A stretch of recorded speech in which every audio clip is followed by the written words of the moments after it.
지금 이제 이 미국, 이스라엘, 이란과의 전쟁이 지금 계속 진행 중이라 우리가 지금 그쪽에 지금 관심이 초미의 관심을 가지고 있고, 내일 또 이게 어떻게 될지, 지금 이게 전쟁이 확대될지 아니면은 극적인 타결이 될지 정말 그 피말리는 상황인 것 같고, 한국 경제도 지금 유가 상승뿐만 아니라 전체적으로 한국 금융시장이나 이쪽도 굉장히 큰 어려움에 처해서 전쟁이 계속 지속될 경우에는 우리도 굉장히 심각한 상황에 지금 처할 것 같기도 하고요.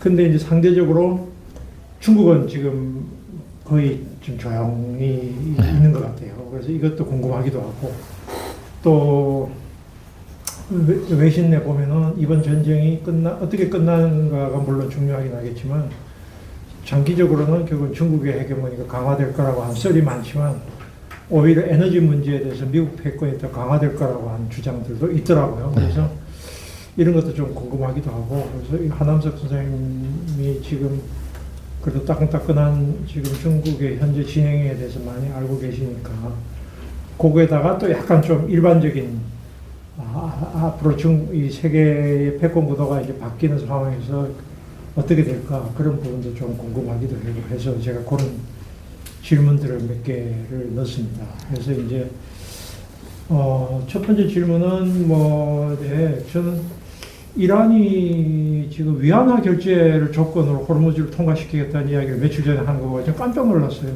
야, 그럼 중국하고 뭔가 뒤에 이게 밀약이 있었나?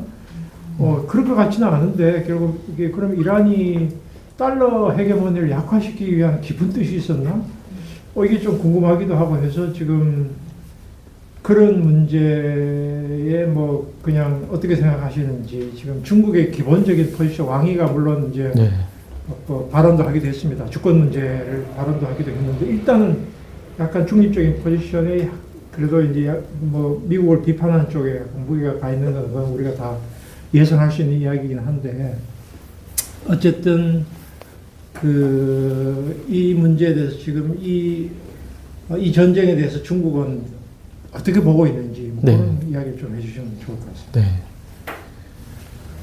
일단 대답하기 전에 약간 간단하게 제 소개를 조금만 덧붙이면, 사실 저는 좀 정치 경제 이런 걸 하지만 지정학 쪽보다는 저는 좀 중국 민간 문제 연구자라고요. 특히 노동 노동 운동이라든가 박사논문은 천안문 사건으로 썼습니다. 그리고 최근에 백지 시위라든가 좀 청렴 이런 것들, 그래서 좀 중국 운동권 전문가라고 보시면 될 것 같은데요.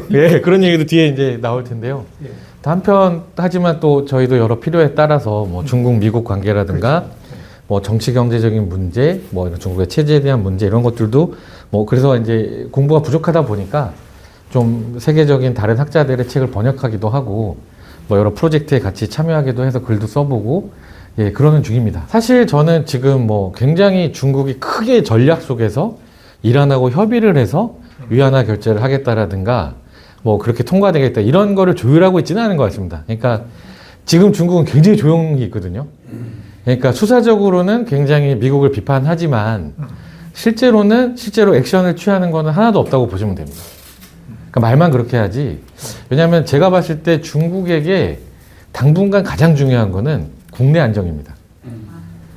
중국 경제도 사실 물론 여전히 5% 가까운 성장을 하고 세계 2위의 경제 규모를 가지고 있고 무시무시하게 발전하고 있습니다만, 뒤에 나중에 얘기도 나오겠습니다만 청년 실업도 심각하고요. 부동산 경기도 안 좋고 여러 가지 또 국내적인 또 여러 가지 사회 관리가 되게 중요하기 때문에, 그러니까 중국 공산당이나 시진핑의 입장에서는 한편에서는 너무나 이렇게 패권주의적이고 전체주의적 이렇게만 보이기도 하고요. 한편에서도 저희 시각 중에서는 이 미국을 대체하는 엄청난 또 내공을 가진 이런 사람으로 자꾸 비춰지기도 하거든요. 근데 저는 둘 다 사실은 좀 문제가 있다는 시각입니다. 그러니까 어떻게 보면 시진핑은 국내 안정이 제일 먼저고, 그러기 위해서 제일 중요한 거는 미국하고 중국 관계를 안정적으로 관리하는 겁니다. 그러니까 한편으로는 좀 이렇게 중장기적으로 길게 봤을 때는 중국도 나름의 어떤 패권의 욕심이라든가 이런 게 있을 수도 있겠죠. 하지만 거기 앞서서 국내 안정이 중요하고 외부로 예전에 제국주의 국가들처럼 이렇게 투사하려고 그러는 것 같지는 않습니다. 왜냐면은 내부 관리도 힘드니까요. 그거를 잘 유지하는 것도 사실 쉽지 않은 과제이기 때문에 그래서 그런 면에서 중요한 게 미중 관계를 안정적으로 관리하는 거기 때문에 지나치게 대결하려고도 하지 않지만 한편으로는 어느 정도는 또 좀 이렇게 그 대항도 해야 되는 거죠. 그래야 또 자기 지킬 수 있는 건 지킬 수 있는 거니까. 그래서 그런 차원에서 지금 이란 문제는 중국은 어느 정도 지켜보고 있는 편이다라고 보시면 되는데, 근데 이게 사태가 장기화될 경우에는 확실히 선생님 말씀처럼 중국에게 분명히 유리한 부분들은 많을 겁니다. 왜냐하면 미국은 계속 수렁에 빠질 수밖에 없게 되고 몇 번 그랬지 않습니까? 베트남전이 그랬고 이라크전이 그랬고, 그럴 때마다 미국의 패권이 계속해서 조금씩 쇠약해졌다라고 저희가 볼 수도 있을 텐데, 중국과 같은 경우에는 이런 상황이 되면은 어느 정도 또 장기 전략에서는 유리한 측면들을 또 차근차근 준비하면서 마련해 가겠죠. 근데 지금 네. 보면 호르무즈 이걸 그 중국도 상당히 석유 수입 국가잖아요. 그쵸, 맞습니다. 그러니까 이란에서 저쪽으로 그 육로는 안 되잖아요. 네네. 중국도 이게 해로를 통해서 수입을 해야 되는데. 맞습니다. 그럼 그 에너지 수요도 엄청날 텐데 이게 석유가 올라가면 중국에도 굉장히 타격이 되지 않을까요? 그렇죠. 그러니까 중국이 분명히 재생에너지나 이런 비율을 굉장히 늘린 것도 있습니다만 중국은 그만큼 엄청나게 발전을 하고 있기 때문에 도시화가 이루어지고 있기 때문에 엄청난 에너지 수요가 필요합니다.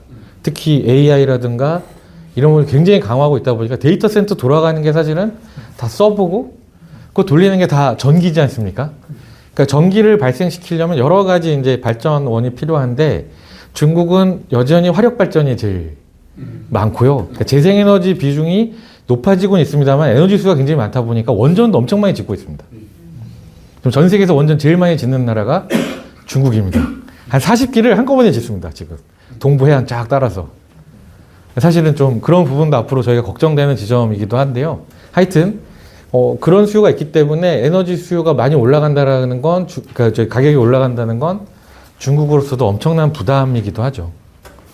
그러면 지금 이제 뭐 일부 이제 미군 병력이 사드도 빠지고 네. 이제 그다음에 이제 한국에 있는 미군 병력이 일본의 오키나와 병력도 지금 빠진 상태인데 얘들이 다시 돌아올지 안 돌아올지는 모릅니다만 그래서 사람들은 이게 지금 동아시아에 이 힘의 공백이 생기면 저 중국이 더 이제 대만 침공이나 혹은 또 그 중국식으로 표현하면 통일인데 그런 데서 동아시아 안보에서도 중국이 더 유리한 고지에 처하거나 지금 뭐 대만에 공격을 하거나 그런 무리수는 두지는 않겠지만 네.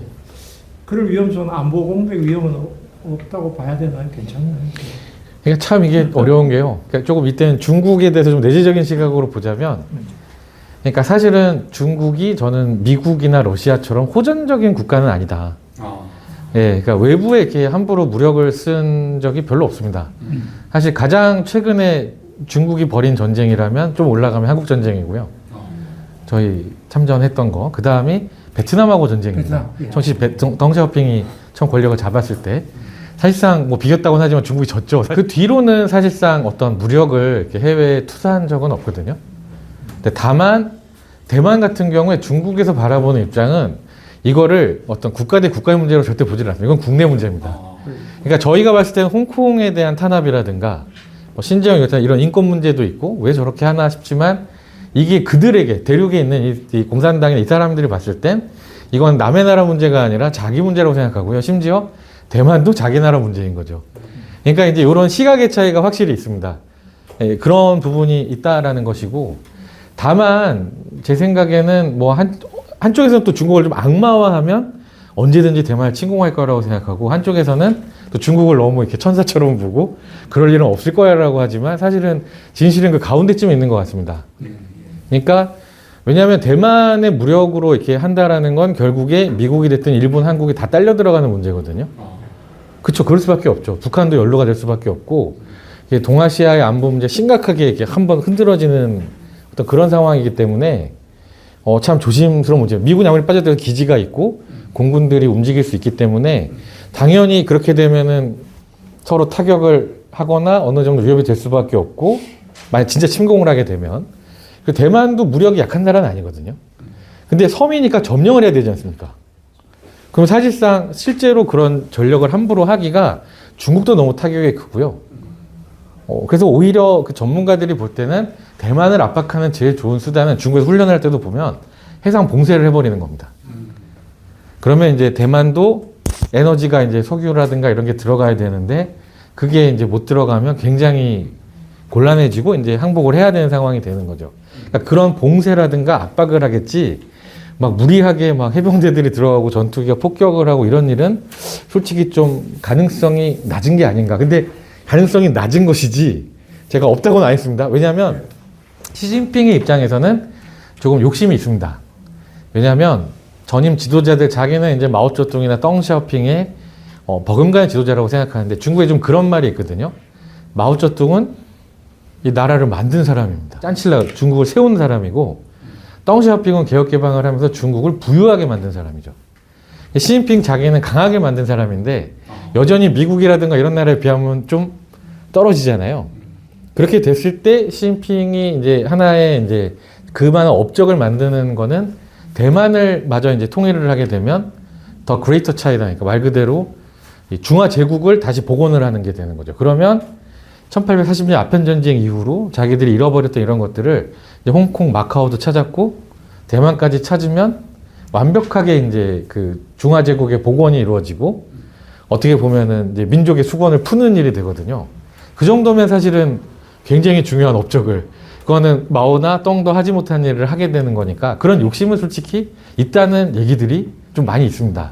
근데 다만 그렇게까지 무리해가면서 하겠느냐라는 인식이 하나가 있고요. 그러니까 지금 이렇게 보면 근대 국가와 주권 자유무역을 주창했던 미국이 가장 그거를 지금 앞서서 지금 무시하고 있고 주권 무시하고 있고 자유무역 무시하고 있고 중국이 오히려 유엔 자유무역 주권 지금 이야기하는 굉장히 우스운 현상이 지금 발생을 하고 있어서 중국이 이제 근대 국가를 완성을 해서 그러면 오히려 이제 패권이 아니라 어쨌든 근대를 중국이 완성을 하나 뭐 이런 약간씩 그런 생각이 들고 하여튼 이번 전쟁을 보면서 여러 가지 복잡한 생각이 좀 들었고 러시아하고 중국이 더 가까워질 가능성은 없는가? 지금 러시아가 가장 수혜자라고 이번 전쟁은 그렇게 되는 거죠. 때문에 러시아가 또 우크라이나에 막 드론을 막 1000개를 갖다 막 해가지고 지금 우크라이나의 이제 유리한 고지를 점하고 그러면 거기에서 이제 협상을 해가지고 트럼프도 지금 거기는 우크라이나 보고 양보하라 그러고 지금 네. 사실 푸틴하고 트럼프가 짜고 결국은 이 우크라이나를 희생양 삼고 그러면 중국도 그런 문제에 대해서는 뭐 개입을 하진 않겠죠. 그거는. 당장 그런 것까지 이렇게 함부로 얘기하기가 쉽지는 않은 것 같고요. 네. 다만 중국 입장에서는 나름대로 이렇게 중동 지역도 사실은 저희 입장에서는 되게 멀어 보이지만 중국 입장에서는 그렇게 멀지 않습니다. 그렇죠. 예. 그러니까 사실은 한국은 일본하고 위에 보면은 중국, 러시아밖에 안 보이거든요. 근데 중국은 세계에서 가장 많은 나라와 국경을 맞대고 있는 나라입니다. 그래서 사실은 둘러보면 이제 사실 저희도 원 오브 댐인 거예요. 저희는 중국만 보이지만 위로 보면 근데 그런 차이가 있어서 사실상 떠올려 보시면 3년 전에 딱 2023년 3월이죠. 바이든 때 이란 문제가 잘 안 풀리고 있을 때 사실상 수니파, 시아파 가장 경쟁하는 나라가 중동에서는 이란하고 사우디였거든요. 이 둘을 화해시킨 사람이 중국입니다. 그때 왕이가 가서 둘을 화해시키면서 나름 중국이 이제 중동도 굉장히 신경을 쓰는구나라든가 이런 인식을 줬고 나름 미국의 위신보다는 중국이 나름대로 또 어느 정도의 외교적인 역할을 하는구나 이런 것도 보여줬는데 그러니까 중국도 그런 관리를 하는 이유가 뭐냐면 진짜 세계 평화를 위해서라기보다는 자국의 안정. 그러면 주변 환경을 어떻게든 안정적으로 관리하는 게 중요합니다. 북한, 한국 문제도 그렇고, 그러니까 이 한반도 문제도 그렇고, 이 여러 가지가 관리를 잘하는 게 중요하기 때문에 그런 걸 신경을 쓰는데, 그래서 러우 같은 경우에도 중국 입장에서는 딱히 어떤 입장 표명을 안 하지 않습니까? 누구 편도 안 들고 그냥 공자님 말씀처럼 이게 그냥 얘기하는 게 다인 경우이거든요. 한편으로는 투사할 능력도 안 되지만, 한편으로는 어느 정도 위신을 지키면서 관리하고 싶은 어떤 이런 게 있고 러시아든 미국이든 수렁에 빠지면 장기적으로 중국한테 유리한 건 맞거든요. 네, 자기는 안정적으로 계속해서 관리해서 가면 되니까 그런 속셈도 좀 있다라고 생각하시는 게 어떨까 싶습니다. 예. 네. 하여튼 그 중국이 45년 이후에 미국처럼 세계 질서를 이제 뭐 이렇게 하나의 보편 인형으로 하겠다는 그런까지는 아직 내세우지는 않는 것 같아요. 그게 않거나 없거나. 근데 조금 그런 건 있습니다. 시진핑이 한 2, 3년 전부터 되게 강조하는 게 중국식 현대화라는 표현을 굉장히 당 공식 문헌에 많이 쓰거든요. 그러니까 예전에는 중국이 이제 덩샤오핑이나 땅점인 후진타오까지는 중국 모델이나 경험이나 이런 얘기를 하지만 당이 공식적으로 그런 얘기를 막 내세우진 않았습니다. 그리고 얘기를 하더라도 아 이거는 중국이 특수한 나라니까 이렇게 가는 거지 다른 나라들이 쉽게 따라하기 힘들어라는 인식을 좀 가지고 있었거든요.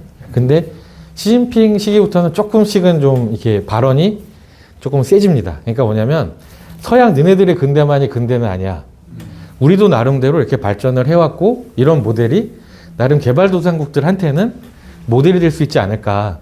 또 이제 트럼프나 이런 걸 겪으면서 아, 자유민주 체제가 얼마나 이렇게 허약한지를 당신들이 보여주고 있지 않느냐라든가 이런 거를 좀 이렇게 돌려서 얘기를 하면서 자기들의 어떤 현대화 과정을 조금 이렇게 강조하는 어떤 이런 건 있습니다. 근데 다만 이런 것들을 흔히 얘기하는 중견 국가들이나 유럽이나 혹은 아니면 뭐 한국, 일본 이런 나라들이 받아들이기는 조금 쉽지는 않고요.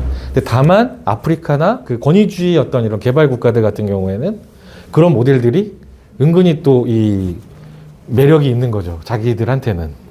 그런 게 좀 있습니다. 예, 네. 저도 작년에 예. 11월에 제가 중국의 그 화동사범대하고 그쪽에서 트라이컨티넨탈 연구소에서 하는 그 행사 갔다가 약간 충격받았어요. 왜냐하면 이 사람들이 그전에는 제가 뭐 중국을 계속 이 문헌들을 쫓아가진 않았지만 그전에는 주로 뭐 반제국주의, 반식민주의 뭐 이런 담론을 하다가 작년에 가서는 보니까 반파시즘 80년이라고 내걸면서 반파시즘 투쟁에 중국이 했던 그 주역 이걸 강조를 한 거 보고 아, 이 사람들의 그 말하자면 역사관 자체가 네네.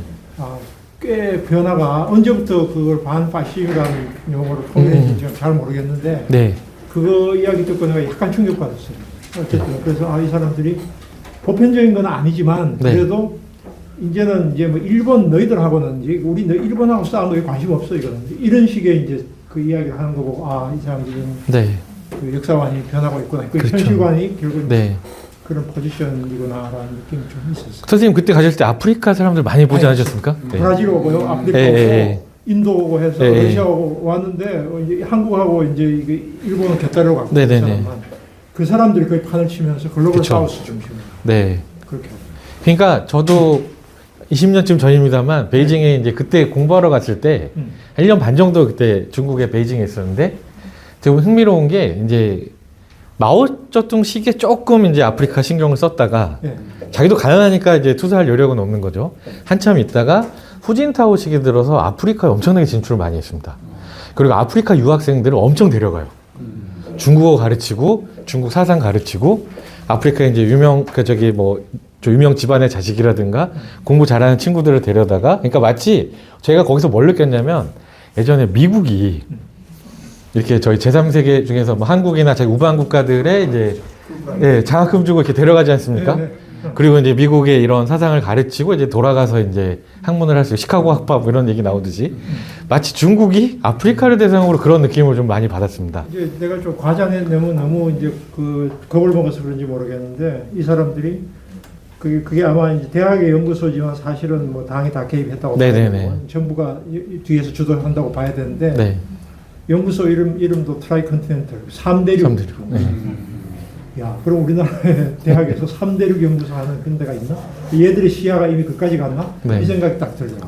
그렇죠. 그래서 한 90년대 중후반이나 2000년대 초반까지는 한국 학생들한테 장학금을 많이 줬습니다.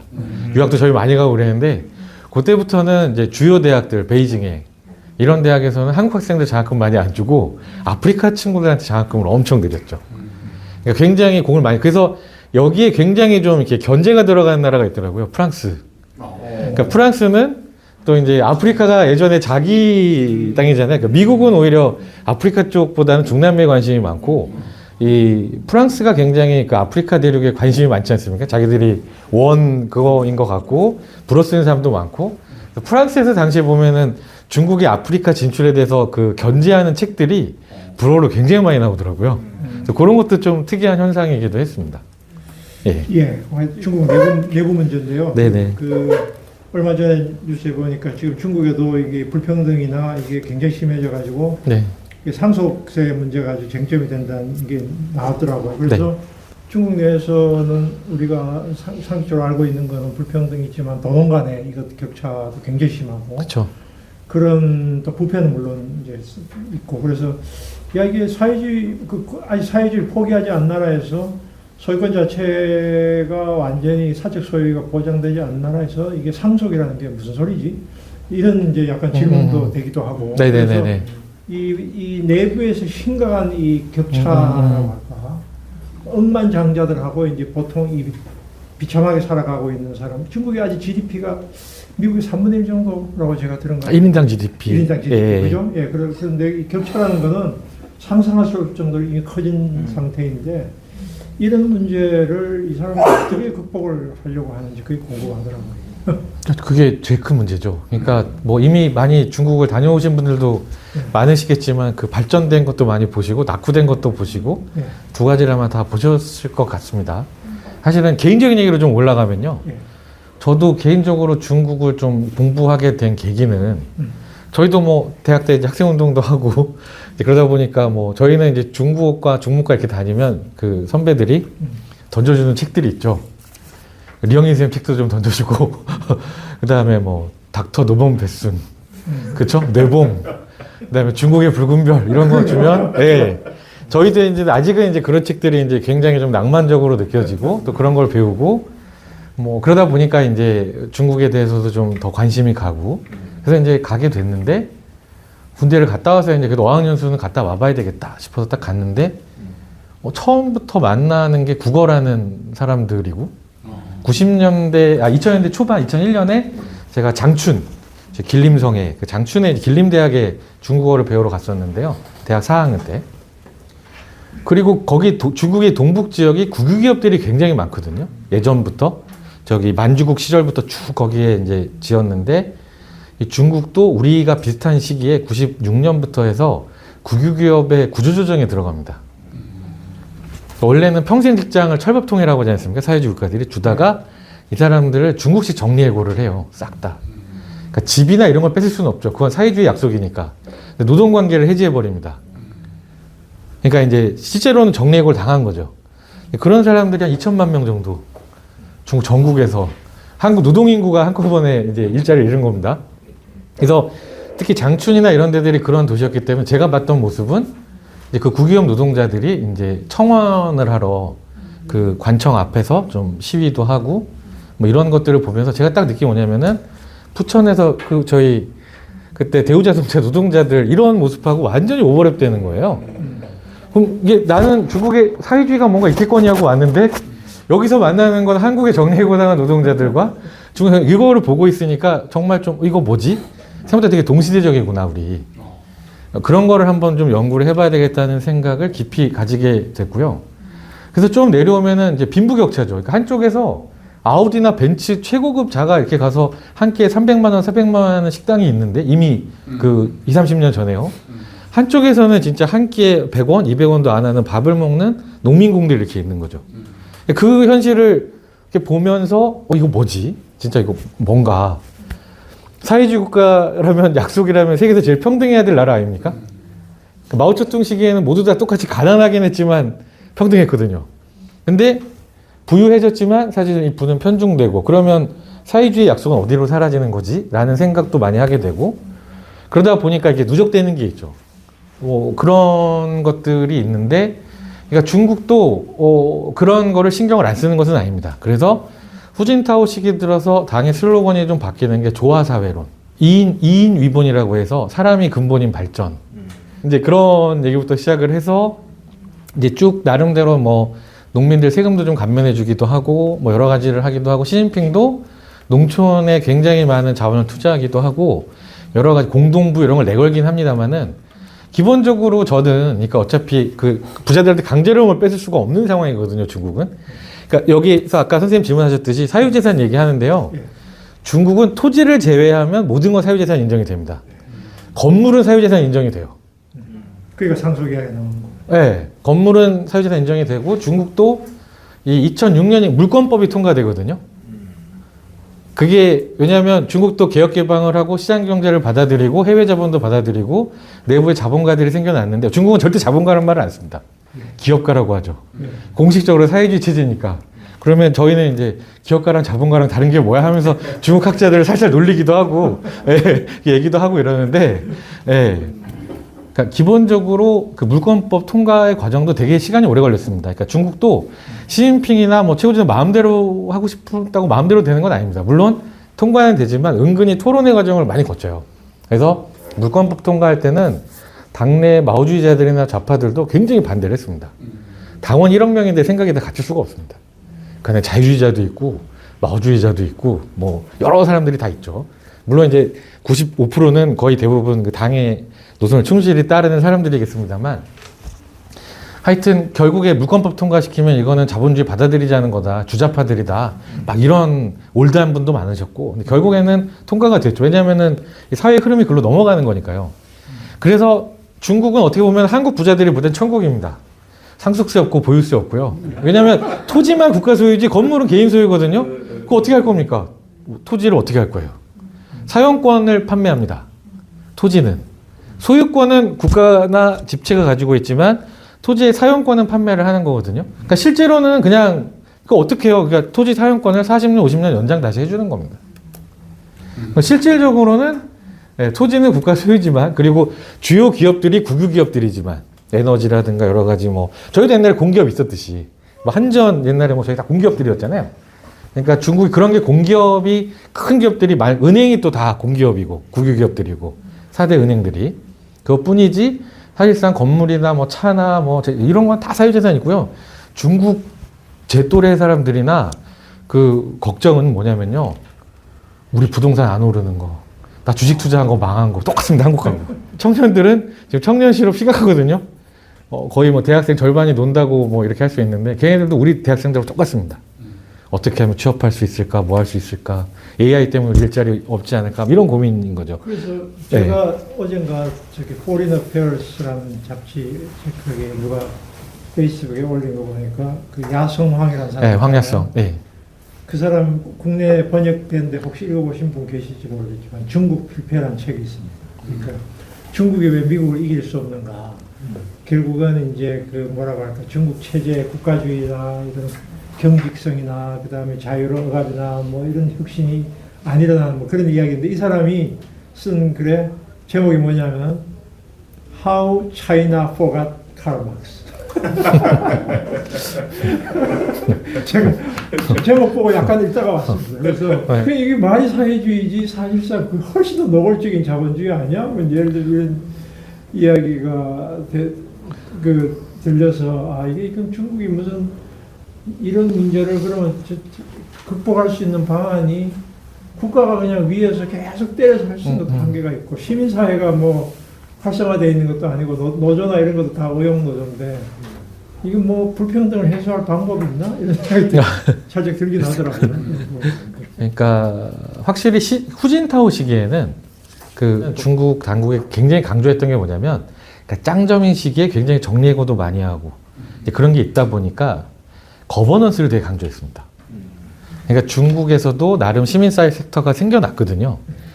이렇게 서구식의 어떤 근대화론적인 그런 건 아니지만 이게 영역이 있고 하니까 이 사람들이 당의 일당통치만 반대하지 않으면 지식인들의 논쟁도 다 허용하고요. 뭐 민감한 책들 있지 않습니까? 뭐 내글이 지적 이런 글들 다 번역되고요.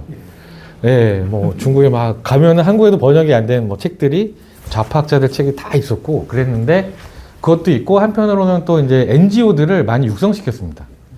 그러니까 노동 NGO들도 보면은 이 노동 NGO들이 생겨나는데, 그러니까 저희는 이 군부 독재 시절에 같이 NGO가 크다 보니까 NGO가 민주화 운동도 하지만 한편으로는 반정부 운동도 같이 이루어지잖아요. 이렇게 권리 찾기와 이제 노동자들의 권리를 찾고 뭐 야학도 하고 이러면서 반정부랑 같이 가는데, 중국 같은 경우에는 일부 그런 친구들도 있지만 아주 극소수고 위험하죠. 그렇게 되면 대부분은 정부와 어느 정도 선을 타면서 이제 노동자들에게 똑같습니다. 저희 야학까지 이렇게 하고 인권검사들이 들어가서 정리해고 당하거나 임금 떼이고 뭐 산재당하면 가가지고 도와주고요. 그런 친구들이 되게 많았어요. 뭐 그런 것들도 나름 국가가 허용하기도 하고, 심지어 그런 친구들이 심지어 중국의 공식 어용노조긴 합니다만 중화전국 총공에는 우리로 치면은 민주노총 위원장이 국가 부주석이에요. 네. 그러니까 당의 이제 하부 기구이긴 합니다만 그쪽에서 중국 자체 기업은 아닙니다만 월마트라든가 이런 기업들이 원래 노조업계로 유명하지 않습니까? 거기 노조 조직화를 거기서 같이 했어요. 그러니까 그런 정도로 아무 생각이 없지는 않았고 중국도 이제 어느 정도 그런 것들을 했는데 그러니까 일종의 반관 반민 형태의 NGO들을 참여시키는 중국 특색의 거버넌스를 좀 해보겠다라는 게 후진타오 시기의 어떤 전략이었는데 시진핑 시기로 넘어가면서 조금 이제 너무 사회가 이완되었다라는 판단을 한 것 같습니다. 그래서 중국 공산당은 당으로 다 이런 집중 이렇게 하면서 NGO들에 대한 탄압이 들어가요. 그래서 그게 2015년인데 광동 지역에 주로 많죠. 그 노동 운동을 하던 친구들이 그쪽을 한번 타격을 합니다. 그래서 그런 저희 그 인권 변호사들이나 노동 운동가들을 싹 다 잡아갑니다. 잡아갔다고 해서 무슨 뭐 고문을 하거나 이런 건 아니고요. 그다음에 집으로 다 이렇게 한참 뭐 1, 2년 잡아두고 있다가 돌려보내고 이제 활동하지 마. 이렇게 된다는 것들이 한 번 있었고 그때 빌미가 뭐였냐면 해외로부터 돈을 받았다. 왜냐하면 그쪽은 홍콩이나 이제 그 노동 NGO들, 해외 노동 NGO들 연결이 돼서 활동 자금이나 이런 것들을 도움받기도 하고 그랬거든요. 그리고 어차피 NGO 하다 보면은 회계가 조금씩 다 좀 비기도 하고 그러지 않습니까? 철저하게. 그런 거를 다 빌미로 잡아가지고 이제 뭐 횡령을 했다. 저희도 가끔 마타도어 이렇게 할 때 그렇게 하지 않습니까? 그런 것도 하고 이 친구들이 좀 어려움이 있었고 그 시기가 좀 지난 다음에 재밌는 거는 여기서 그 말씀도 한번 드려야 되겠습니다. 그 중국의 그 운동권 친구들 만나보면 항상 하는 얘기가요. 책 2권을 이 친구들은 필독서예요. 하나가 전태일평전이고요. 하나가 한국노동계급의 형성입니다. 구혜근 교수님 쓰셨던 그게 2개가 중국어로 번역이 되어 있어요. 그러니까 한국노동계급의 형성은 이제 영어로 쓰신 책이니까 이제 그게 중국에 이제 번역이 돼 있었고 그게 한 2000년대 초반에 그 다음에 이제 하나는 그래서 심상정이 누구냐 물어보기도 하고요. 예, 뭐 실제 이랬냐 뭐 이런 걸 물어보는 친구들도 있었고 전태일평전은 영어본을 우리나라 민주화운동 기념사업회에서 돈을 좀 대가지고 예, 번역을 한 게 예, 영어본 그거 번역을 해서 전순옥 씨가 이제 번역한 거를 의원님께서 가서 이제 그게 특히 중국의 농민공 운동가들한테 필독서예요. 심지어 리투라는 친구 성공해서 10년 전에 저희가 초대도 했었는데 한국 오면 제일 가고 싶은 데가 어디냐면 그 전태일 다리 옆에서 동상 사진 찍고 그 다음에 그 전태일 따르는 그 민주노동대학 갔다 오고 뭐 하고 하면서 마지막 날 이제 제가 차로 태워가지고 이제 공항에 바래다 주는데 눈이 내렸습니다.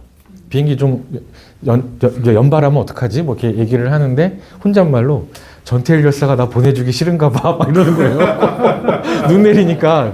그 정도로 이제 한국의 노동운동에 관심이 많고 그러니까 아마 그 농촌에서 올라온 여공들을 굉장히 좀 따뜻하게 감싸고 이런 것들이 있지 않습니까? 또 그 박정희 대통령에 대한 청원이죠. 저항이라기보다는 그런 것들이 자기들의 어떤 이것과 좀 맞물렸던 것 같아요. 그래서 그런 게 있었고, 근데 뭐 저는 이제 그런 얘기도 했죠. 근데 뭐 학출이나 이런 것들이 다 옛날에 또 류영애 선생님 하방 이런 거 소개하고 뭐 이렇게 된 거 아니냐 뭐 이런 식으로 우리가 서로 간에 이렇게 주고받은 거다 뭐 이런 식으로 또 얘기를 하긴 했습니다만 하여튼 한국의 사회운동 이런 게 그 친구는 되게 관심이 많은데 되게 재미있는 건 2018년입니다. 그 자스커즈라는 사건이 있는데요.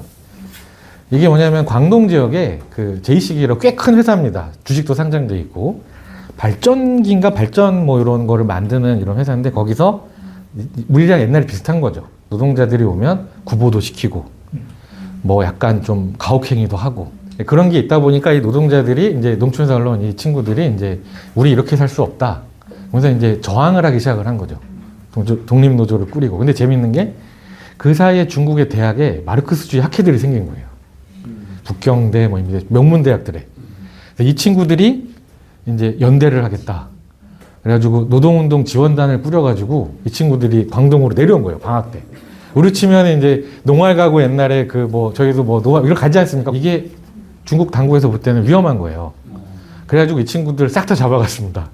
40-50명을. 그리고 이제 대학의 그 학회들을 싹 다 폐쇄시켜버리고 어용학회로 바꿔버렸어요. 이 친구들 중에는 실제로 노동 현장으로 들어간 친구들이 있습니다.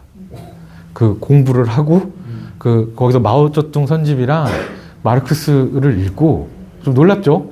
걔네들은 어떻게 보면 국민을 위로도 그런 거 배우거든요.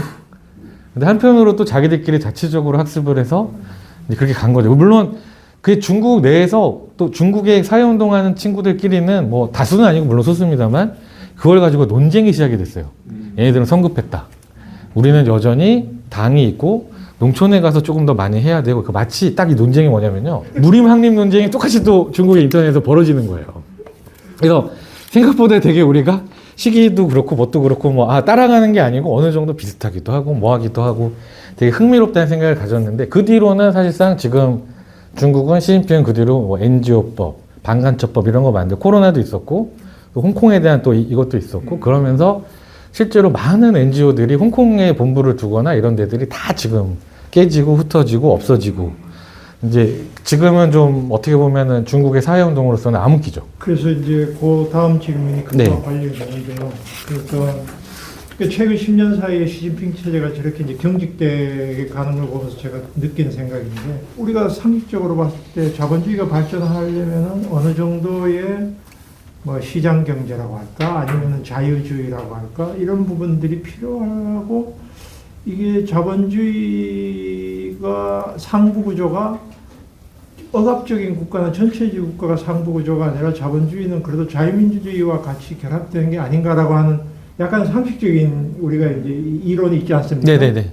근데 이게 중국을 보면서 깨져가지고 야 이거 자유주의 없는 자본주의 발전 이게 중국이라는 게 가능한 걸 보여준 게 아닐까 이런 네. 생각이 들어가지고 저도 약간 지금 그 옛날에 배웠던 이론이 이걸 다시 재검토해서 봐야 되는 게 아닌가 이런 생각이 좀 들어요. 그래서 약간만 더 붙이면 저는 이제 개인적으로 89년 천안문 사태가 가장 큰 충격이었는데 왜냐하면 그 전에 국내 우리도 70년대 80년대 이게 천안문 사태 나온 걸 보고 제가 뭘 느꼈냐면 역시 농촌 사회에서 곧바로 사회주의는 안 된 거야. 그게 제가 들었던 생각이에요. 그러면 중국은 결국은 개혁 개방해가지고 어느 정도 자유주의를 도입할 수밖에 없을 거야. 라고 했는데 그게 엄청나게 진압하는 거 보고 이거 뭐지? 그죠. 이런 생각이 들었고 그게 지금 와서 훨씬 더 경직된 체제로 나가고 있는데 그러면 중국식 민주주의라고 할까요? 이게 결국은 이게 어떻게 작동 가능한 민주주의 이게 체제가 될까? 당의 네. 일당 독재 체제하고 이 말하자면 자본주의적인 경제 체제가. 근데 말씀드릴 수 있는 건 그 천안문 이 운동을 저는 이제 논문에서 이렇게 다른 중국의 여러 가지 학자들의 얘기도 좀 정리하고 빌어서 얘기를 하긴 했습니다만 단순히 자유민주주의를 추구했던 운동은 아니다. 라는 게 제 결론이거든요. 왜냐하면 저희가 좀 겹쳐서 보여요. 한편으로는 이 천안문 운동이 89년이지 않습니까? 그러니까 한국 사람들은 뭐랑 같이 이걸 엮어서 생각하냐면요. 한국의 유월항쟁이랑 엮어서 생각합니다. 비슷한 시기니까. 그죠? 결론은 광주처럼 나버렸지만 유월항쟁처럼 생각을 해요. 그 다음에 또 하나는 동유럽과 소련이 그때 같이 몰락하지 않습니까? 그러니까 이거 어떻게 보면은 사회주의 체제에서 권위주의적 사회주의가 무너지고 자유민주주의로 가는구나. 이게 중국에서는 막혔구나라고 생각을 하는데요.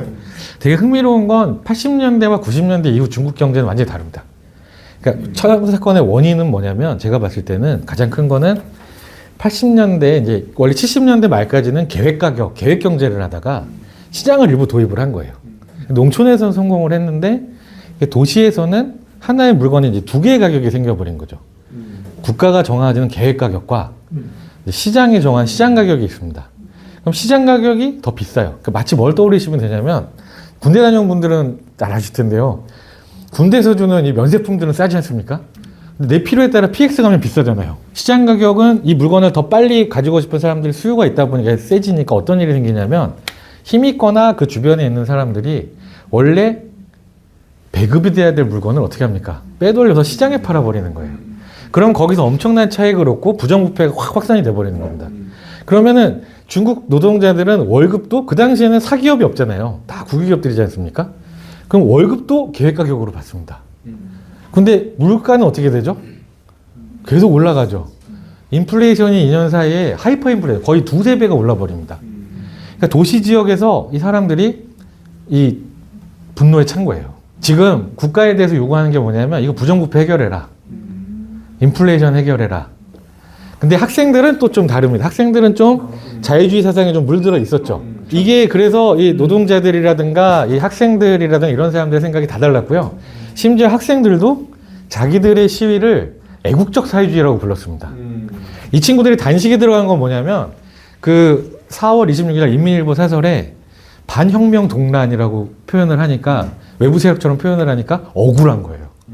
우리는 나라가 잘 되자고 이랬는데 우리는 여전히 공산당을 믿고 이러는데 왜 이렇게 나오느냐? 이렇게 하면서 사건이 좀 나중에 걷잡을 수 없이 되거든요. 저는 이제 이 단순히 당을 이렇게 부정하고 무너뜨리고 새로운 다당제로 간다, 의회민주주의로 간다 이런 주장은 생각보다 되게 소수였다. 그러니까 주된 시민들과 이게 결합이 되고 이런 주장들 중에 상당수는 사실상 좀 부정부패를 단속하고 당이 좀 잘해라 이런 거에 가까웠다라는 해석이 하나가 제가 이제 이해할 수 있는 거. 근데 일종의 천안문 사건은 뭘로 작동을 하냐면 제가 봤을 때 쇼크 독트린입니다. 나오미 클라인이 비슷하게 그런 얘기를 했는데 그러니까 중국의 여러 사회 세력이 일거에 한번 다 끝난 거예요. 그리고 이제 우리가 진압이 될 수 있다라는 걸 알게 됐고 그래서 92년에부터 중국의 체제가 훨씬 더 그러니까 그전에는 혼란스러운 이중가격 제지 뭐 이런 거잖아요. 혼합 체제라면 그 뒤에는 완벽하게 자본주의를 받아들입니다. 그러니까 그때부터 92년, 1년, 2년 사이에 뭐가 생겨? 노동법. 사회주의 국가에서 노동자를 해고하거나 기업법. 기업이 파산할 수 있어요. 이거는 원래 사회주의 국가에 있어서는 안 되는 거거든요. 그런 게 생기고 그다음에 주식시장이 그때 생깁니다. 물론 미미하지만. 그러니까 노동관계, 그다음에 기업의 문제, 그다음에 시장의 부분. 그래서 기업들도 국유기업 개혁을 하면서 예전에 국유기업이라고 하면 나라에 필요한 걸 만들고 노동자들을 고용하는 거였다면 그 뒤로는 국유기업도 이윤을 남는 회사로 변해야 되는 거죠. 그러니까 여러 가지 구조조정을 다 합니다. 기업도 파산시키고 팔기도 하고 뭐 하기도 하고 그런 과정에서 굉장히 많은 국유재산이 유실됐다라고 주장하는 사람들이 있는데요. 그런 사람 중 한 사람이 아까 말씀 황야성 같은 사람입니다. 황야성은 약간 저희로 치면은 좀 이렇게 민주적 자유주의자? 예, 그러니까 좀 자유주의자인데 완전히 신자유주의자는 아니고 좀 약간 우리 좀 참여연대 같은 그런 느낌? 그래서 이 사람 북경대 나왔는데 지금은 MIT 교수를 하고 있죠. 미국 완전히 이제 건너간 사람인데 하여튼 그런 얘기들을 이제 하는 것이고요. 그래서 사실은 제가 봤을 때 좀 근대화론에 입각한 원래 저희가 가지고 있는 베링턴 무어적인 옛날의 고전적인 생각은 권위주의 국가들에서 시장경제가 발전하면 중산층이 생기고 중산층이 민주주의를 요구하고 그래서 이게 자유주의, 자유민주주의로 간다. 그리고 자본주의도 고도로 발전하게 되고 그리고 민주주의와 자본주의가 병행 발전을 하게 되는 거죠. 그게 이제 대표적인 사례가 사실 한국이지 않습니까? 중국 사람들은 또 좀 올라가 보면 한 번도 자유주의적인 어떤 이런 걸 경험해 본 적이 없습니다. 그 국민당 시절이든 그전 시기든 그걸 경험해 본 적이 없어요. 그리고 예를 들어서 우리나라는 항상 보면 뭐 이식됐다고는 합니다만 군부 독재가 있다 하더라도 대안 세력이 있습니다. 제야가 있거나 야당이 있거나 도덕적으로든 뭐가 됐든 얘네들을 무너뜨리더라도 무언가 대안이 있을 수 있다는 생각이 있는데 중국 사람들 생각에 지금 당이 무너지면 세력도 미약하고요. 오히려 중국 사람 당 안에서 누군가 더 잘해줬으면 이라는 생각이 좀 있는 거죠. 그러니까 그런 차이도 좀 저희가 고민을 해야 되는 것 같고 또 두 번째는 중국의 중산층들이 과연 야당이 생겨나고 정치가 혼란스러운 걸 바랄까요? 또 당원이 1억 명이 가깝습니다. 인구가 14억인데 14명 중에 1명은 당원이라는 얘기고 그리고 촘촘하게 들어와 있고 그 다음에 어떻게든 당과 관계가 좋아야지만 사업도 잘할 수 있고 뭣도 할 수 있고 예. 그러면 안정적으로 당이 차라리 그 질서를 유지해주면서 막 이렇게 흘러가고 하면 오히려 안정이 깨지면 자기들의 재산이나 여러 가지가 더 무너지는 거죠. 그리고 중국 공산당 입장에 하나만 더 말씀드리면 일종의 개혁 개방을 하면서부터는 예전에 마오 시기에는 혁명이라든가 사회주의 약속이 권력의 정당성의 원천이었다면 뭐 민주주의 국가는 선거지만 선거가 없는 중국에서는 대신에 이제 덩샤오핑식으로 넘어가면서는 일종의 퍼포먼스 레지머시라고 부르는데요. 업적 상대성이라고. 너희들 우리 말 잘 들으면 우리가 민주주의는 못 주지만 경제 성장을 줄 수 있어. 그리고 농민공들도 아무리 힘들지만 미래가 좀 보이는 거거든요. 왜냐면 가난한 사람이 뭐 마윈도 옛날 영화관 강사였습니다. 아이디어 가지고 뭐 하고 하다가 갑자기 이렇게 대박이 나기도 하고 중국은 그런 벼락부자가 되는 일들이 뭐 되게 많이 있죠. 그러면은 이 중국의 인민들도 볼 때도 내가 열심히 하면 더 뭐가 생길 수도 있고 뭐가 되고 안정적인 게 유지되고 이러니까 일종의 경제성장이라는 과실 속에서 우리가 계속 이들을 지지해 줄 만한 그러니까 대안도 없고 그렇다고 엄청나게 지금 불만이 오히려 리버럴들은 좀 불만이 있죠. 자꾸 언론을 억압하고 여러 가지 자유가 없고 뭐 그렇긴 합니다만 그런 사람들보다는 지금의 체제에 어느 정도 만족하면서 경제 성장의 과실을 같이 향유하는 게 중요한. 그래서 앞으로가 이제 더 중요할 수 있습니다. 이게 막히는 순간. 결국 그 체제 정당성이 일종의 리버럴들처럼 이런 식의 뭐 사상이나 표현의 자유나 이게 아니고 네. 결국은 물질적으로 어느 정도 충족이 되는 게 체제 정당성이 굉장히 중요한 근거가 되는데 네. 그게 만약에 안 된다면 이 불만들이 터져 나오는 거를 어떻게 막을까? 상대적으로 보면 지금 선거민주주의가 워낙 비판을 많이 받기 때문에 중국에 대해서 많은 사람들이 기웃거리는 것도 사실이거든요. 네, 네. 이미 중국은 제가 보니까 한 15년, 20년 전부터 이미 중국식 체제, 정치 체제가 미국보다 더 우월하다는 이야기 그때부터 나오더라고요. 맞습니다. 그러니까 선거민주주의는 이거는 열심히 막 그냥 뭐 뭔가 정권이 교체되는 것 같지만 트럼프 같은 놈은 계속 교체가 되고 그러니까 중국은 교체가 안 되는 것처럼 보이지만 내부에서 계속 끊임없이 엘리트들이 걸러나가는 과정들이 있어서 네. 이게 더 우월하다라고 하는 이야기가 그때부터 나왔는데 이제 인류의 미래까지는 모르겠습니다만 하여튼 이게 일당 체제가 내부에서 뭔가를 계속 견제하거나 혹은 이걸 혁신할 수 있는 뭔가 시스템이 있을 것 같긴 한데 네네. 포스트 시진핑이 가능한지도 잘 모르겠고 하여튼 네. 그게 아주 약간 궁금하더라고요. 네. 뭐 저희도 예외는 아니지 않습니까? 한 명 뽑았다가 저희 한번 대통령 한번 당했잖아요. 1년 동안 반 동안 너무 힘들지 않았습니까? 그 미국 사람들이 하는 얘기가 우리는 그런 사람 뽑을 일이 없다. 검증받는다. 그러니까 지방에서 쭉 단계 20, 30년 동안 뭐 경력을 쌓고 능력을 인정받아야 이 단계까지 올라올 수 있다라는 건데요. 근데 이게 저희가 얼핏 보면은 되게 좋은 정책인 것 같습니다. 그거를 저기서 메리토크라시라고 하죠. 그렇죠, 그러니까 이게 우리가 흔히 하는 이제 신자유주의 능력주의가 아니라 현능주의라고 번역을 해서 능력 있고 덕 있는 사람들이 또 유법 국가의 정치인 거죠. 뭐 선발돼서 올라가서 가는 어떤 이런 덕이 있고 뭐 정치도 잘하고 능력 있는 사람들. 근데 한편으로 보면 실제 움직임은 약간은 후원 관계 같은 게 존재합니다. 당의 원로들이 있고 그 아래에 있고 지지 세력이 있고 같이 이렇게 덩치가 움직이고 어느 정도 이해관계도 같이 맞물리면서 바뀌죠. 네, 그런 것들이 좀 있습니다. 물론 요즘 하도 한국에서는 다른 나라에서는 안 그랬는데 뭐 짱요샤가 어땠다 뭐 했다 그래가지고 너무 루머가 좀 진실인 것처럼 너무 한국에서는 알려져서 좀 그렇긴 합니다만 근데 이제 이거의 또 약점은 뭐냐면 그러다 보니까 그러니까 이제 원래는 이 집단 지도 체제가 만들어진 거는요. 마오쩌둥 시기를 겪고 나서 덩샤오핑이 이건 안 되겠다. 그래서 사실은 만든 시스템이거든요. 같이 합의를 한 거죠. 왜냐하면 마오쩌둥 시기에 당 간부들 중에 고초를 안 겪은 간부가 별로 드뭅니다. 예, 뭐 조원라이 정도 제외하면 대부분의 사람들은 다 죽기도 하고 심지어 끌려가가지고 강제노동도 하고 뭣도 하고 그랬기 때문에 이 사람들은 제일 두려운 게 문화대혁명 같은 게 다시 벌어지는 거거든요.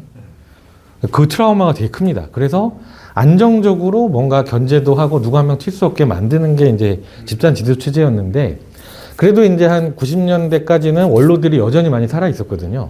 그러니까 이제 후원해주고 뭐하고 하면서 이렇게 이끌어졌는데 그 세대는 가고 후진타오 시기가 한편으로는 좀 시민사회적인 측면이나 이런 면에서 볼 때는 나쁘지 않았지만 한편으로 당에서 볼 때는 보실라이 사건 같은 게 나타나기도 하고 누가 이렇게 그립을 확 쥐지 못하니까 이 사이에서 내가 뭐 한번 해볼까?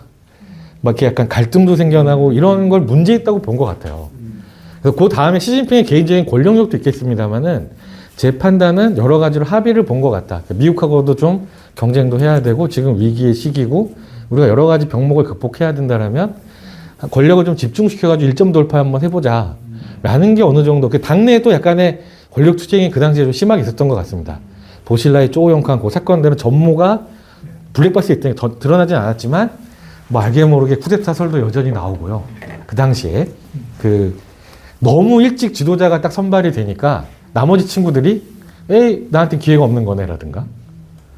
뭐, 이제 좀 권력이 분점된 상태에서 일정한 다른 거를 쥐고 뭐 흔들려고 하는 특히 공안 쪽 그럼 도청도 할 수 있고 여러 가지를 할 수 있으니까 그런 여러 가지 설들이 많았거든요. 근데 설이니까 저도 함부로 얘기가 어렵습니다.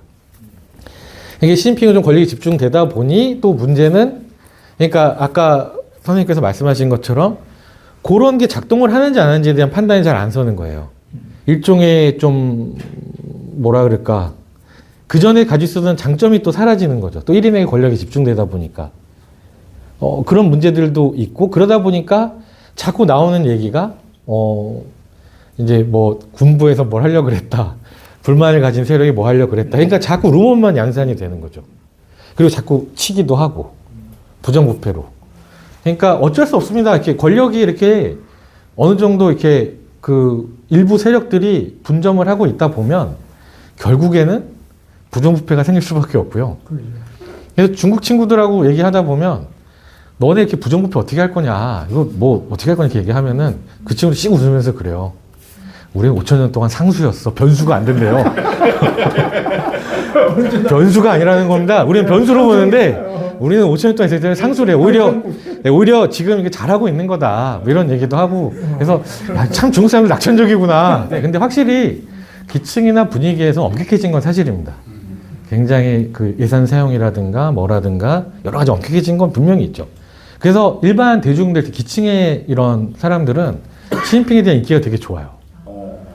연예인들 탈세 사건에 좀 가면은 저희는 기업인들 뭐 이렇게 하면은 야, 어떻게 저렇게 억압적일 수가 있어라고 저희는 판단하잖아요. 외신이 보도가. 중국 내부는 그렇게 많이 탈세했어? 잡아가야지. 기업이 그렇게 했단 말이야? 잡아가야지. 이렇게 되는 거예요. 그러니까 오히려 약간 카타르시스를 느끼기도 하고, 나름 부정부패에 대한 사람들, 중국 사람들이 아는 정보는 권력 투쟁적인 것도 있겠지만 뭐 그런 사람들을 처리하는 거는 또 신속하게 착착하니까 나름 또 그게 약간 중국 특색의 포퓰리즘이랄까요? 뭐 그런 것도 좀 시진핑이 누리는 것도 있죠. 그러니까 약간 좀 독특합니다. 그래서 자유민주주의 체제는 아니지만 나름의 또 체제 장점이 보이기도 하지만 한편으로 이걸 또 우리의 미래라고 본다거나 또 저희가 그런 거를 우리가 쉽게 용인하기에는 좀 받아들이기 어려운 체제다라는 게 개인적인 생각입니다. 네. 또 이제 다음 질문은 이게 이제 그 국제 정치이기도 한데요. 그러니까 아까 이제 중국은 뭐 이렇게 외국을 침략하거나 전쟁을 일으키거나 그러지는 않는다고 이야기를 하셨는데, 그 저도 작년 이야기 또 나오는데 그 AI 소버린 이야기가 제가 중국에서 제일 많이 들은 이야기인데 네. 하루 종일 그 이야기만 듣고 있어요. 그래서 AI 주권, 그러니까 결국은 기술 주권도 있지만 그 다음에는 그 콘텐츠 주권 문제도 있거든요. 우리가 이게 지금 우리가 중국 AI는 거의 잘 안 쓰니까 잘 모르지만 AI도 보면은 그 자기들의 쓰던 입력된 정보의 편향성이 있거든요. 그 편향성에 의해서 그러면 만약에 그 정보를 다른 사람들 혹은 다른 나라들과 공유할 거냐, 네. 이 문제가 있는데, 제가 작년에 가서 보니까 글로벌 우리는 AI 모든 정보를 글로벌 사우스 못 사는 나라들하고 다 공유합니다. 지금 미국처럼 사기업 해가지고 이걸 사적 이익을 위해서 독점하지 않는다, 이런 이야기를 공개적으로 이야기를 하더라고요. 그러면 중국은 앞으로 그러면 제국이 되더라도 굉장히 자유로운 제국이 되나? 예를 들면 정말 전 세계 모든 인민들을 만약에 품어주는 그런 제국이 된다는 이야기인가? 근데 막상 아프리카나 남미의 또 그 이야기 들어보면 중국 자본에 가가지고 나쁜 짓도 많이 하거든요. 많이 합니다. 거의 뭐 미국보다 더 심한 제국주의다, 이런 이야기도 많이 해요. 그 이게 체제가 자본주의라면 자기가 자본주의가 아무리 중국이 인구가 많다고 하더라도 수요 공급이 자기 나라가 완전히 자급자족이 되지 않는 한 네. 시장은 필요하고요. 원료도 필요하고. 그렇다면 결국은 중국 자본에 나가서 그 나라 또 나라 정치 권력을 뒤흔들 수밖에 없는 건데, 네. 그럼 중국식 세계 질서라고 하는 것이 과연 미국식 세계 질서보다가 더 좋은 질서가 될 건가요? 약간 그 걱정이 많이 돼요. 네. 네. 그러니까 그런 생각이 좀 들더라고요. 그러니까 한편에서 그러니까 미국 패권이 몰락하면 하고 다극화가 굉장히 중요한 가치다. 그러니까 무조건 이것이 옳은 거다라고 얘기하는데, 저는 질문을 다시 던졌을 때 어떤 다극화냐가 중요한 것 같거든요. 그러니까 당연히 미국 패권은 어차피 뭐 항상 흥망성쇠가 있는 이상 보이는 것이기도 하고, 또 지금 트럼프 같은 사람이 보여주는 건 이거는 뭐 패권의 정당한 수행이라고 보기 어려울 정도로 너무 악질적이니까요. 그렇긴 한데, 예를 들어서 이 다극화가 만약에 그냥 세력권들, 레벤스라움이라고 하지 않습니까? 옛날에 1차 세계대전 때처럼 각 이 힘 있는 사람들끼리 이렇게 자기 영역을 딱 갖추고 경쟁하는 거라면 저는 그건 1차 세계대전 전야로 다시 돌아가는 거로밖에 안 된다는 생각이 들어요. 물론 그때처럼 경제나 뭐 우연 이런 것들이 밀접하게 연관되어 있지는 않기 때문에 그때만큼은 보다는 억지력이 좀 있겠다라는 생각은 하긴 합니다만 어떤 다극화냐라는 걸 물어야 된다. 좀 더 민주적이고 평화로운 다극화냐 아니면 그냥 골목대장들이 여럿 있는 게 그냥 다극화라고 표현돼서 미국 망했으니까 다 좋은 거냐라고 얘기하면 생각보다 후자가 되게 더 악몽일 수도 있겠다는 생각도 가끔 해보거든요. 물론 아까도 말씀드렸습니다만 중국이 막 그렇게까지 이거는 아닌데 중국 자본이 아프리카 진출할 때 보면요. 가끔 그런 얘기도 한 아프리카 친구가 얘기하더라고요. 심지어 착취도 안 해, 걔네들은. 왜냐하면 노동자들까지 다 데려가요. 그러니까 자본만 투자하는 게 아니라, 네. 그러니까 심지어 아프리카 친구가 이제 좌파 친구가 걔네들은 심지어 우리 착취조차 안 해, 이러는 거예요. 그냥 와가지고 건물 짓고 그냥 노동자들까지 인구가 많으니까 다 데려가지고 다 자기가 짓고 가버리는 거예요. 그냥 부채만 남고 딱 끝나는 거죠. 예. 그러니까 중국은 서구 제국주의처럼 착취를 안 해가 이게 얘기는 실질적인 얘기는 이제 그런 식으로까지 해석이 된다라는 겁니다. 그러니까 그래서 1대1로 나가면 그러면은 뭐 이거는 되게 평화로운 투자다 뭐 이렇게 얘기를 하는 사람들도 많습니다만 왜냐하면 미국이나 이런 나라들 옛날 IMF 이렇게 해서 투자를 하거나 지원을 하면 체제에 맞게 다 뭐 이렇게 제도를 다 뜯어 고쳐야 되고 요즘은 좀 덜합니다만 저희도 뭐 당했지 않습니까?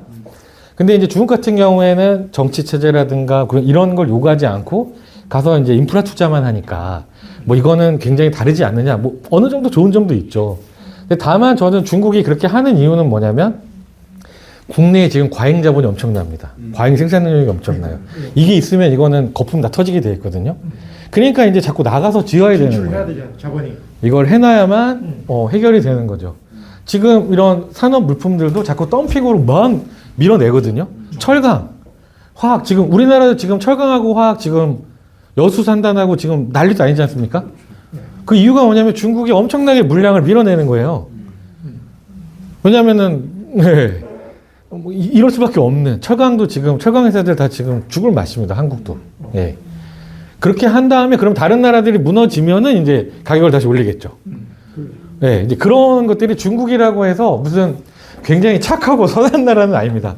자국이 이게 우선인 나라일 수밖에 없고, 그런데 다만 이제 미국처럼 이렇게 막 옛날 제국주의 국가들처럼 그러지 않을 뿐인 거지. 그리고 이게 영토 밖으로 잘 안 나가려고 할 뿐인 거지. 어느 정도 이제 경제적으로 덜 하지만 그렇다고 무슨 어떤 선한 나라는 아니다라는 게 개인적인 생각이거든요. 그래서 그런 영역이 좀 저희가 좀 생각을 해봐야 될 것 같습니다. 그러니까요. 이제 지금 약간 지난 이야기긴 한데 옛날에 유럽 리뷰에서 네. 봤나? 그 메콩강 문제. 네, 맞습니다. 메콩강 수자원이 그게 이제 중국에서 발언해가지고 이쪽으로 가거든요. 베트남 이쪽 캄보디아 이쪽으로 가는데 그 수자원 통제를 중국이 하는 바람에 그 유역에 있는 이 동남아시아 국가들이 엄청 피해를 받는 이야기들을 본 것 같아요. 예, 한 6개 나라가 다 힘들죠. 그렇죠. 농민들. 어쨌든 중국식 세계 질서라고 하는 것이 있을 수 있나? 이런 생각이 좀 들기도 해요. 그 옛날 중화주의의 그거는 이제 아닐 거고 중화주의적인 뭐 그런 가치, 유교적인 가치를 가지고 전 세계의 질서를 새로 짠다? 아직 그까지는 안 간 것 같고. 아, 여기서 하나만 덧붙이면요. 예. 이게 중국이 또 생각보다 되게 흥미로운 것 중에 하나는요. 에릭 프린스라고 그 미국의 용병 집단 있지 않습니까? 예. 이렇게 그 미국이 이라크라든가 이런 데 갔을 때 걔네들 블랙워터 만든 사람. 예, 그 사람이 지금 어디 가서 일하고 있는지 아세요? 중국에서 일합니다. 중국에서 1대1로 나가는 그런 이 기업들 있잖아요. 기업에 그러면 얘네들도 옛날 이민해방군 출신들이나 얘들 데리고 사적 이 군대가 용병들이 움직여요. 왜냐하면 나름대로 그 보호도 해야 되고 그러니까. 근데 그거를 훈련시킨 사람이 누구냐면 미국의 블랙워터를 만든 에릭 프린스입니다. 그러니까 지금은 전쟁도 사병들이 많이 움직이거든요. 그러니까 중국 같은 경우에도 그 상선들이 가거나 혹은 투자 기업들이 나가고 그게 중국은 또 국유 기업들이에요. 공산당이 다 관리하는 기업들이 나가서 투자하고 관리하는데 중동이나 뭐 이런 중남미나 이런 데 아프리카 진출했을 때 같이 따라가는 그런 이 호위 기업들이, 군사 기업들이 사실은 훈련을 시키는 사람이 블랙워터 만든 사람이에요. 그러니까 이런 걸 보면 생각보다 그러니까 미국이 하는 방식들을 물론 그대로 따라하지는 않습니다만 어느 정도 벤치마킹을 하는 것도 있다. 이런 것도 한번 말씀 한번 드려봅니다. 그러니까 이게 이제 지정학도 있고 체제도 있는데 그 근대 이전의 중국과 조선이나 주변 국가의 관계는 지정학적 요인이 큰 변수였다면 지금은 이제 체제 변수, 자본주의라고 하는 체제 변수가 굉장히 큰 변수인데 우리에게 중국은 무엇인가가 아니라 중국에게 조선은 무엇인가 이렇게 질문을 저는 해야 된다고 생각해요. 그러니까 우리는 항상 우리에게 중국은 무엇인가 아니라 중국에게 북한은 무엇이고 남한은 무엇인가 이렇게 질문을 하는 게 맞다고 봐요. 그렇게 본다면 북조선이나 남조선은 지정학적으로는 굉장히 중요한 변수지만 경제적으로는 큰 이제 변수가 아닐 것 같은, 점점 더 그럴 것 같은 생각이 들거든요. 어떤가요? 그러면 중국이 결국은 북한이나 남한에 뭐 이렇게 일본이나 미국이 들어와가지고 자기들에게 직접 위협이 되지 않는 범위 내에서는 그냥 현상유지 관리 정도의 이해관계, 경제적으로는 규모가 워낙 비교가 안 되니까 물론 지금 반도체 정도를 제외하고는 중국이 이제 다 따라잡았다는 이야기도 있고 미래 산업이라든지 각종 뭐 이 부분도 결국 중국이 이제 앞서가고 있는 마당이니까 한국이 그렇게 중국이 필요한 나라인가 이런 질문도 한번 해보게 돼요. 북한은 분명히 북한의 옛날 중소분쟁처럼 저는 러시아와 중국의 등거리를 계속 왔다 갔다 할 것 같아요. 네. 그러니까 중국은 북한이 이뻐서 지원하는 것이 아니라 바로 순망치 한의 관계이기 때문에 북한을 어느 정도 지원을 해줘야만 되는 관계인 것 같고. 그렇죠. 안 해주면 이것도 러시아와 국가나 또 이게 미국이 들어오고 하면 골치 아프니까 네. 살려줘야 될 것 같고. 네. 경제적으로는 북한에 별로 얻을 게 별로 없을 것 같아요. 중국에게 한반도는 무엇인가요? 근데 한국은 생각보다 아직은 중국에게 많이 중요한 것 같습니다. 그러니까 약간 경제 체제가 조금 10년 전하고 좀 바뀐 것 같습니다. 그러니까 특히 중국하고 한국하고 더 밀접해진 건 제가 봤을 때는 2001년에 중국이 WTO 가입하면서 중국이 폭발적으로 성장한 것도 그 시기쯤에 이렇게 연관계로 보이는데요. 이게 동아시아 자체가 보면 일본, 한국, 대만, 중국, 동남아시아 이런 식으로 위계적으로 이렇게 일종의 그걸 아리기 같은 사람은 다층적인 하청체제다 이렇게 표현을 했는데요. 여기서 모든 게 생산이 돼서 미국이나 유럽으로 팔리는 구조였거든요. 그러니까 한국은 주로 중국의 중간재를 엄청나게 수출을 많이 했습니다. 또 거기다 중국의 시장이 점점 커지니까 구매력이 생기니까 현대자동차, 뭐 삼성 핸드폰, 뭐 LG의 가전제품들 이런 것들이 다 글로 나갈 수 있었고 또 우리 공장들이 글로 많이 들어갔었죠. 근데 지금은 좀 구조가 바뀐 게요. 일단 중국 기업들이 너무 빨리 성장했습니다. 예전에는 그러니까 한국 자본과 중국 자본이 상호 윈윈 관계였어요. 또 미중 관계가 좋을 때는 이렇게 전 세계 경제가 그 20년 동안 달러 환율 시스템 속에 살아온 거죠.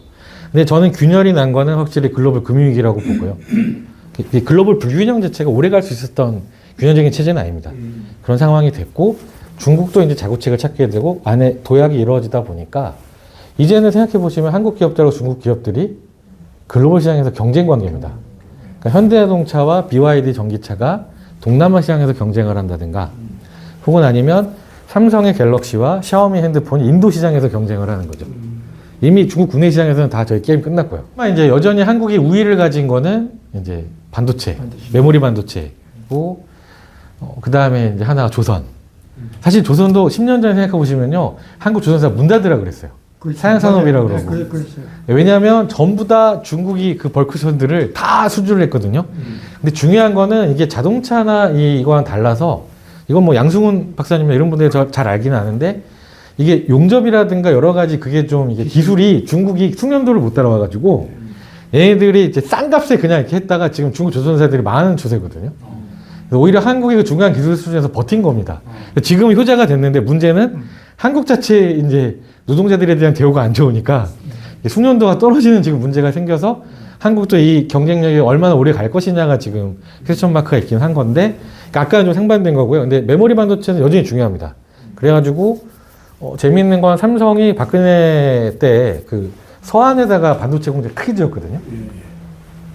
네. 근데 사실은 그 시안이라는 데가 어디냐면은 그때 부주석이 그러니까 물론 이제 다음에 이제 그 예정된 사람이죠. 시진핑이 그쪽으로 땡겼다는 설이 있어요. 왜냐하면 그 아버지인 시중신이 정치적인 근거지가 섬서성이라고 그쪽입니다. 그래서 원래 내륙에 굳이 들어갈 이유가 없잖아요. 반도체 공장이. 거기도 공기도 안 좋은데 원래 반도체는 공기 좋은 데 가야 되죠. 물 좋고 공기 좋은 데 가야 되지 않습니까? 이제 그렇게 했다는 얘기도 있는데 여전히 중요해서 최근에도 1년에 한 4번 정도는 이재용 회장이 아마 중국에 가고 그 안에서 뭐 이렇게 그냥 그런 얘기가 있습니다. 시진핑을 때로는 독대도 할 정도로 그러니까 여전히 그 반도체 경쟁력은 또 미국이 쪼는 게 있기 때문에 저희도 첨단 반도체를 수출을 하실 수는 없습니다만 일정하게 그 어떤 하위 영역에서는 계속 중국에 수출, 왜냐하면 중국이 제일 큰 시장입니다. 이 반도체로서도. 예, 왜냐하면은 반도체가 들어가는 물건을 전부 다 중국에서 생산하는 걸요. 그러니까 이제 그런 게 있기 때문에 여전히 중요한 대상이고, 또 지금은 이게 역전이 돼가지고요. 중국의 중간재가 한국을 엄청나게 많이 수입됩니다. 이게 3, 4년 전부터는. 그러니까 중국 기업 입장에서도 한국이 주요한 수출 대상국이 되는 거예요. 그러니까 한국에서 그래서 만들어서 또 수출로 나가는. 지금 예, 지표가 바뀌었습니다. 안미 경중할 때는 우리는 흑자는 중국에서 보고 안보는 미국에 의존한다였는데 제 생각에는 그거는 옛날부터 좀 잘못된 말이다. 왜냐하면 안보가 북핵 문제, 북한 문제가 핵심이라고 한다라면 중국이 은근히 중재도 많이 하고 북한을 조금 더 관리해주기도 하고. 그러니까 물론 전면적으로 관리 못합니다만 뭐 예를 들어서 한국이랑 북한이 만나는 게 판문점에서만 만나는 게 아니거든요. 그 사전에 베이징이나 동북 지역에 만나서 다 조율합니다. 그런 걸 보면 중국이 또 일정하게 판을 짜주기도 하고 그런 것들도 있거든요. 그러면 안보 문제에서도 중국은 우리에게 나름 잘 이용할 가치가 있는 이런 나라이기도 했다라는 거고요. 군대가 있냐 없느냐로만 이제 적집적 이존이냐 간접적 이존의 차이는 있습니다만 경제 같은 경우에도 결국에 중국으로 우리가 중간재를 수출해서 조립해서 미국에 파는 구조였기 때문에 이게 어떻게 보면 미국 중국하고 다 얽혀 있는 문제였지 이거를 뭐 딱 이분법으로 미국이냐 중국이냐 이렇게 선택할 문제는 아니라는 거죠. 어쨌든 중국도 네. 여전히 이미 한국이 굉장히 필요합니다. 세계 10위권 10위 내외의 경제력을 가지고 있으니까 네. 여전히 필요한 나라인 것 네. 같고 그렇지만 한반도의 급격한 변화, 뭐 통일이라든지 네. 이런 거에 대해서 구태여 중국이 뭐 할 이유는 별로 없는. 그렇죠. 그 현상 유지 그냥. 그렇죠. 중국은 현상 유지가 제일 좋았습니다. 왜냐하면 별탈 없이 안정적으로 평화적으로 관리만 되는 게 제일 좋았어요. 사실상. 예, 다른 나라들도 사실상 비슷하니까 유지가 됐는데 근데 제재는 안 풀리니까 북한은 결국 핵 개발로 갈 수밖에 없었고 근데 실질적으로 이제 북한 핵 보유국으로 인정이 되잖아요. 뭐 미국이 스스로 계속 인정해야 된다 이렇게 나가는 거니까요.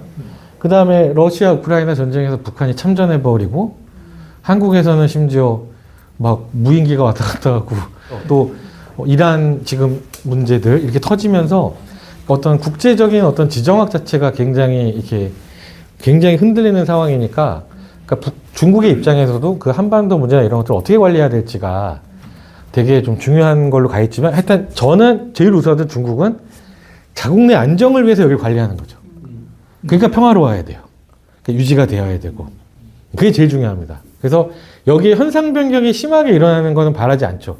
근데 다만 최근에는 원래 중국은 가장 우선 원칙이 한반도 비핵화였거든요. 중요한 건 한반도 비핵화입니다. 이 남한에서도 전술핵은 빠져야 되는 거예요. 혹은 아니면 왔다 갔다 하는 건 좋은 게 아닙니다. 북한만 비핵화라는 게 아니라. 근데 이제는 그 말을 작년부터는 안 써요. 그러니까 어느 정도 실질적으로 한 상황에서 어떻게 가야 되느냐. 그러면 한국의 선택이 되게 중요해지는 거죠.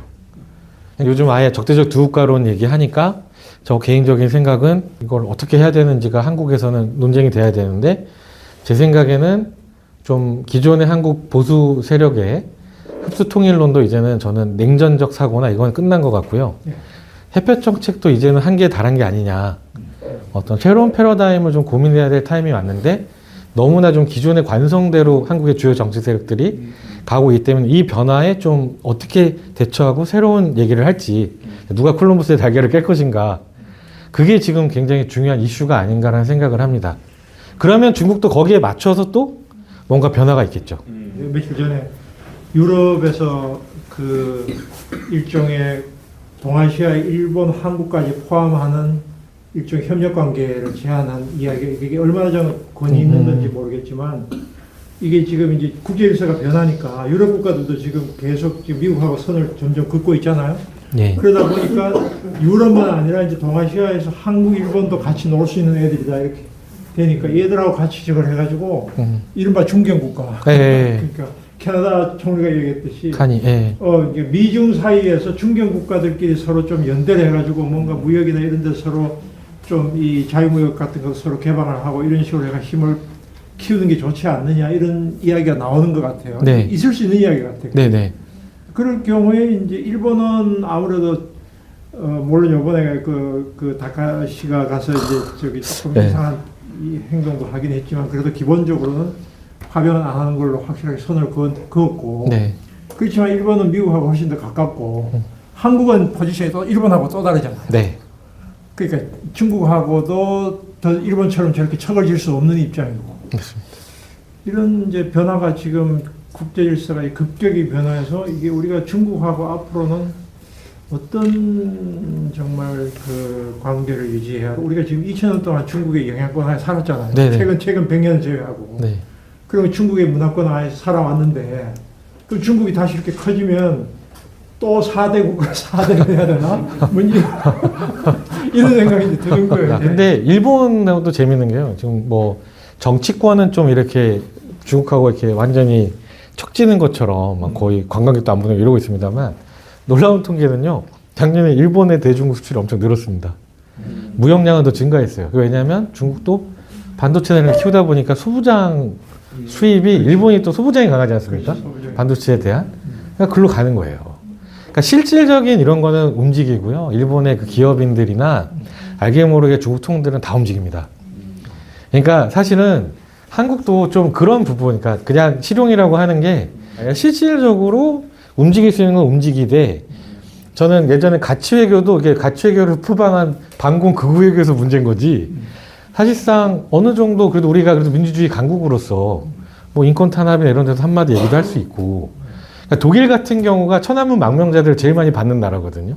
몇 년 전에도 그 리우 샤오보 그 부인 죽었지 않습니까? 근데 부인은 살아서 가택연금 당하고 있었는데 그 사람 망명을 받은 나라가 독일이에요. 근데 독일은 또 중국이 위구르 탄압하고 이러면 엄청 세게 비판하거든요.